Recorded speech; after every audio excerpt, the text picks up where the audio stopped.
Welcome back, my friends, to the show that never ends. Glad you could attend. Yes, today I'm trying to catch up on all those films that were dumped in the end of 2014. And today we're going to take a look at Imitation Game. Yes, Imitation Game, giving us the story of Alan Turing during World War II. Now, if you're not familiar with Alan, which I barely was, I recognize the name. I imagine history was not my strong point, okay?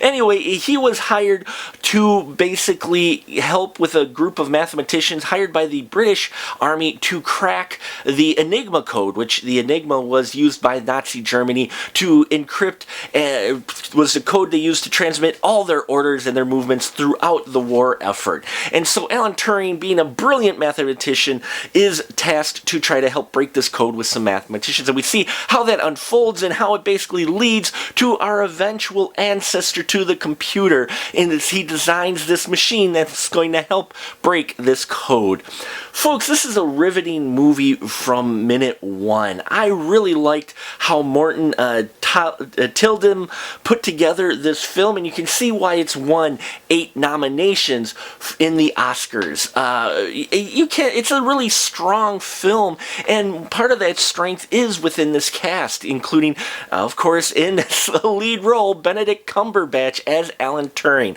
Now, I will say Alan Turing, there is not a huge stretch between his character and the Sherlock character that Benedict plays, so you can see him fitting right into this role, but there is enough to this character, especially since he's playing someone who was in real life, which I know some people say Sherlock was in real life. Anyway, that he's playing that, there is enough separation there that you don't see Sherlock there, though you do see a few of the Sherlock tendencies in there, but Benedict plays him brilliantly. You can see why he got nominated.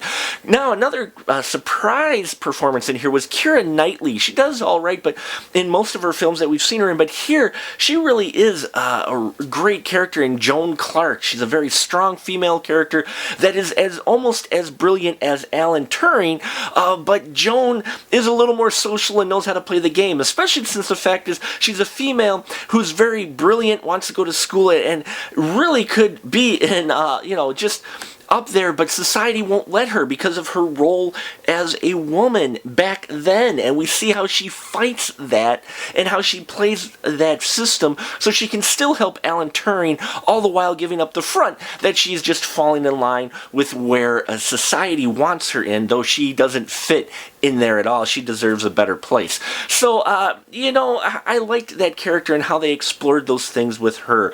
You got Hugh Alexander in here, who we've seen in Stoker.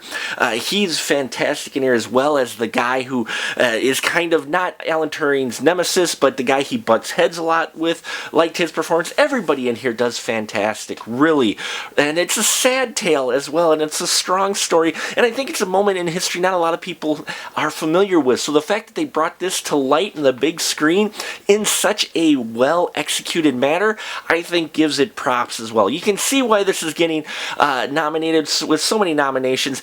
And I thought it was one of the more moving films and one of the more powerful films of 2014. I give Imitation Game 5 stubs. Yes, 5 stubs. I was moved. I was enraptured with all the characters. I really wanted to see how things played out. You really felt bad for the characters. And just the dialogue and everything in this film kept you engrossed for the entire runtime.